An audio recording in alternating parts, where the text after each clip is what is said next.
5 years after the U.S. financial crisis, many indicators suggest a recovery is finally taking hold. U.S. gross domestic product is growing at its fastest pace in 2 years, and unemployment in the world's largest economy has fallen to the lowest level in several years. But 2014 may be another difficult year for out-of-work Americans. And to talk about that, I'm joined now by VOA economics editor Jim Randall. Thank you so much for joining me, Jim. Delighted to be here. Tell me something about 2014. I mean, what are the prospects? How's the economy looking? It looks looking? like things are getting better. The housing market is getting better. Consumer confidence is growing. Investor confidence is growing. Energy prices seem to be headed down, and that kind of boosts the economy a little bit.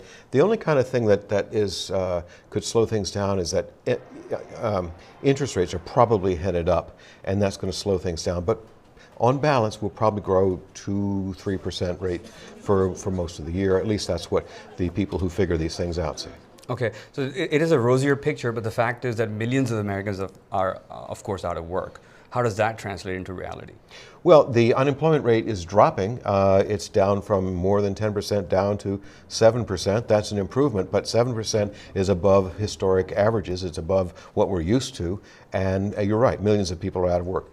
The economy creates an average of something like 200,000 jobs every month, and that seems like a lot, but we've got to create 125, 150,000 just to take care of new entrants to the workforce, meaning kids who grow up, immigrants who come here. They all want to work, so we have to take care of them.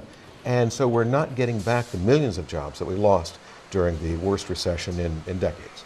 So American economic doing good is good news for the world. I think so, because this is a huge market, probably the biggest market on earth. And if you make things in Asia and you want to sell them somewhere, if the United States is doing well, that means it's going to be easier for you to sell your products. If you grow things in Africa, if you find oil somewhere in the Caribbean or Latin America, those goods can find their way here. Or just demand here means you may get a better price for your product no matter where you sell it.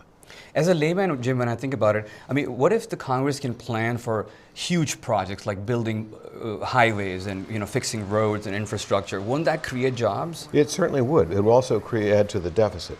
And there's a huge debate between Democrats and Republicans over the Democrats want to create more jobs and they don't mind spending the money. The Republicans are very worried about the debt and the deficit, which eventually has to get paid off. And they're saying we can't afford to do this. So there's a huge debate going on. What do you think the outlook looks like for 2014? The outlook is improving. It's not rosy, but it's getting better. And it looks like, well, the Federal Reserve, the U.S. Central Bank, said it about as clearly as they could, which is when they decided to cut back the amount of stimulus they were doing. That says that the economy, in their view, is doing well enough that it doesn't need so much help anymore. It's not great, but it's coming along, it's perking along, it's doing better. Great. Thank you so much for joining me. VOA economics editor Jim Randall. Thank you. Okay.